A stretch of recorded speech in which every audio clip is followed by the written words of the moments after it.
Hello guys, welcome to Edu Ankuran. मैं हूं आपका दोस्त अश्विनी कुमार। और जैसा कि अभी सर्कुलेट हो रहा है नागपुरी का नया सिलेबस, एक नया सिलेबस आ गया है, तो वो नया सिलेबस क्या है, पुराने सिलेबस से वो कैसे डिफरेंट है, वो सारी जानकारी आज के इस वीडियो में मैं आपके सामने रखने जा रहा हूं। तो आइए वीडियो को शुरू करते हैं। ये देखिए, ये जो है वो आपका पुराना सिलेबस है नागपुरी का, जिसमें हम लोग देखते हैं क्या क्या था। दो पार्ट में सिर्फ डिवाइड किया गया है। पहले पुराने सिलेबस को डिकोड कर लेते हैं, फिर नया सिलेबस जो आया है उसके बारे में भी आपको जानकारी देंगे। ठीक है, तो पुराने सिलेबस में ये देखिए व्याकरण का पार्ट है, जिसमें कि 15 टॉपिक्स हैं।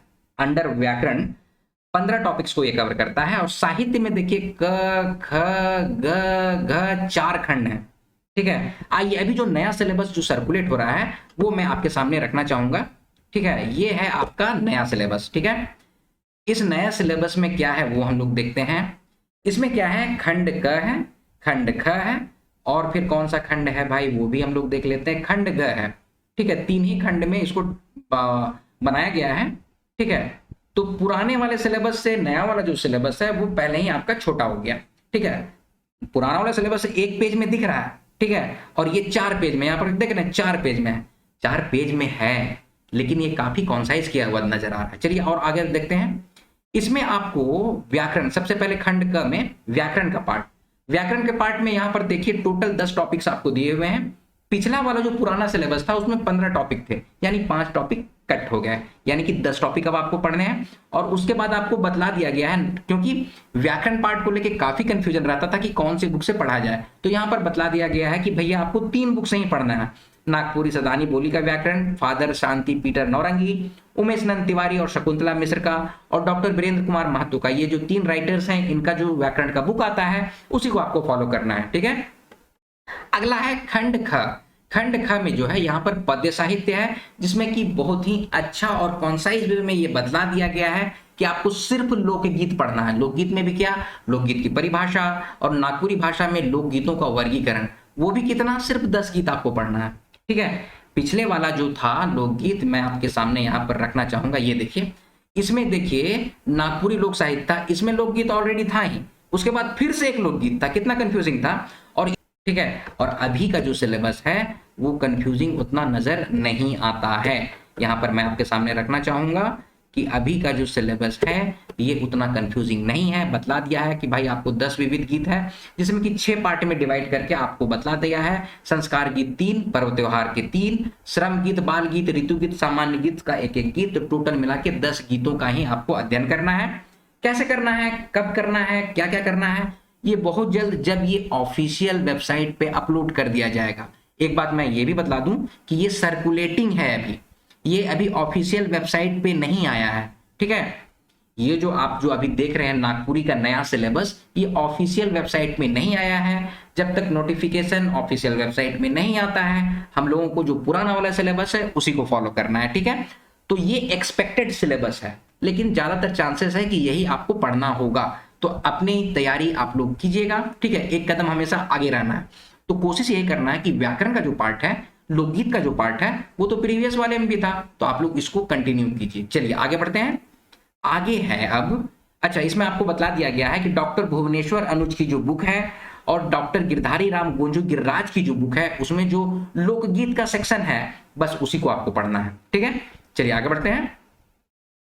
आगे है आपका शिष्ट कविताएं। ठीक है, और कविता में भी आपको देख लीजिए टोटल नंबर ऑफ कविता 10 है। बनकेवरा भाग 1 में 32 कविताएं थी, अभी इसमें आपको कितनी कविता पढ़ना है, सिर्फ 10 कविता पढ़ना है। टोटल 12 कविता कट, यानी कि सिर्फ 10 कविताएं पढ़नी है। ठीक है, फिर से सिलेबस छोटा हो गया। चलिए फिर है आगे शिष्ट गीत। शिष्ट गीत में भी ये 10 जो गीत हैं वो आपको पढ़ने हैं। ठीक है, और इसमें आपको बतला भी दिया गया है कि नागपुरी कवि और उनका काव्य डॉक्टर विशेश्वर प्रसाद केसरी, नागपुरी संस्थान पिठोरिया के द्वारा जो रिलीज किया गया है, उसमें ये सारा कुछ मिल जाएगा। पिछला जो वीडियो था, मतलब पिछला जो सिलेबस था, उसमें आपको डमकच पढ़ना था, उदासी पढ़ना था, फगुआ पढ़ना था, जमुआ पढ़ना था, लहसुआ पढ़ना था, ठीक है, झूमर पढ़ना था, अंगनई पढ़ना था, मतलब, और उसके भी सब डिवीजन होते हैं, तो वो सब अब वो सब नहीं पढ़ना आपको। पहले का जो सिलेबस था वो कितना ज्यादा लेंदी था, क्योंकि मैं खुद से आप लोगों को जो वीडियो अपलोड करके या पीडीएफ बना के दिया हूं, मुझे पता है कि कितना मेहनत करना पड़ा है उसमें। ठीक है, अच्छे चीज़ों को कॉन्साइज करके उसको फिल्टर करके आपके सामने रखना पड़ा था। अभी बिल्कुल फिक्स है कि आपको पोड़ली बरखा ऋतु रघुनाथ नृपति का जो है ये पढ़ लेना है एक गीत, छोड़ू कपटी माया पढ़ लेना है, पापी प्राण छूटे नहीं झटके महंत घासी का, ठरू दाता दिगंबर, उमड़ी गगन घन घमंड, अर्जुन कहत बियारी, संवत 65 साल, कड़की उठलक तलवारी, सावन घटा आजादी खातिर।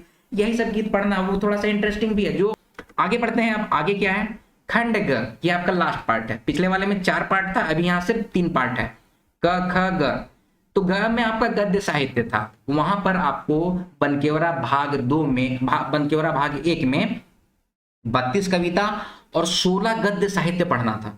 यहाँ पर सिर्फ 10 पढ़ना है, तो सिलेबस तो आपका छोटा हो जा रहा है। ये पेजेस ज्यादा दिख रहा है क्योंकि यहाँ पर आपको बतला दिया गया है कि क्या क्या पढ़ना है, एकदम प्रिसाइज वे में आपको बतला दिया गया है कि कंगन और चूड़ी, भाई कर खेल, दुसुत भेड़ा, मैना और बूट का वीडियो तो ऑलरेडी अपलोड कर दिया गया है। ये सारा वीडियो आपको अपलोड कर दिया जाएगा, पीडीएफ फॉर्म भी मिलेगा, एमसीक्यू का फॉर्म भी मिलेगा, तो आप लोग को परेशान नहीं होना है, ठीक है। और आपका बेलपतरानी, कमल और केतकी, ये सब 10 ही कहानियां पढ़नी है। और इसमें आपको क्लियरली मेंशन भी कर दिया गया है कि कहाँ मिलेगा, तो डॉक्टर भुवनेश्वर अनुज का बुक में ये सारा कुछ आपको मिल जाएगा, ठीक है। मतलब क्लियर के एकदम कॉन्सेप्ट है, बिल्कुल सुलझा हुआ चीज है, ठीक है। पहले जो था वो काफी कंफ्यूजिंग था, कहाँ से पढ़े कहाँ से नहीं पढ़े, ठीक है। अभी बिल्कुल फिक्स्ड है कि आपको यहीं से पढ़ना है, ठीक है। तो इससे आपकी तैयारी अच्छी होगी। अब शिष्ट कथाएं जो हैं वो आपको पढ़ना, ये 8 कथा पढ़ना है। वो पिछले वाले में आपको जो था वो लोक कथा पढ़ना था, तो लोक कथा तो इसमें भी पढ़ना है। शिष्ट कथाएं यहाँ 8 है, वहां पर हम लोग शिष्ट कथाएं कितना पढ़ रहे थे बनकेवरा में, 16, ठीक है।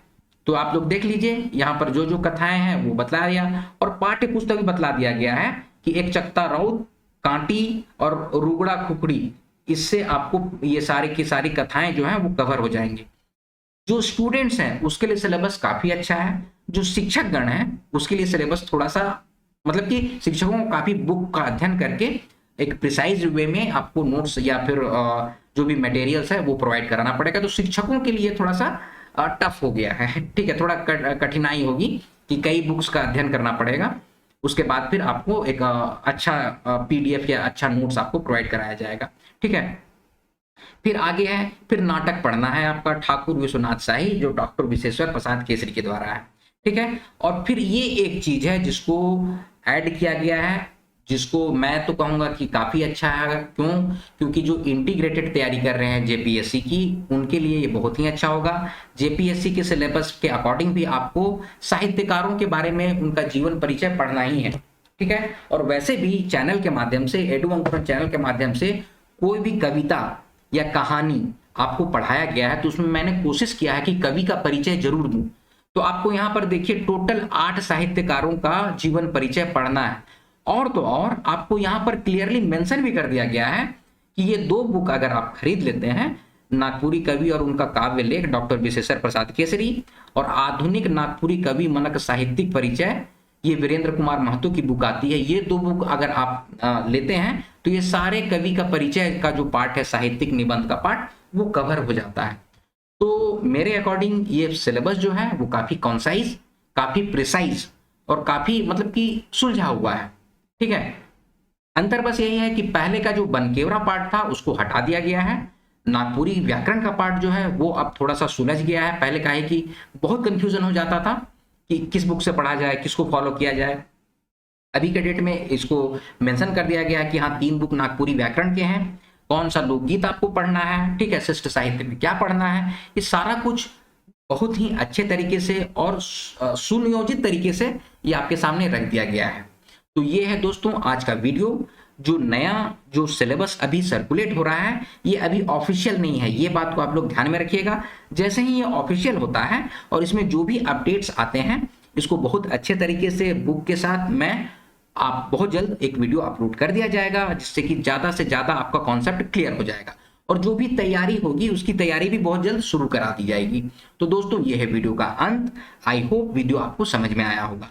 जो भी डाउट्स है, जो भी कंफ्यूजन है, कमेंट सेक्शन में कमेंट कीजिए।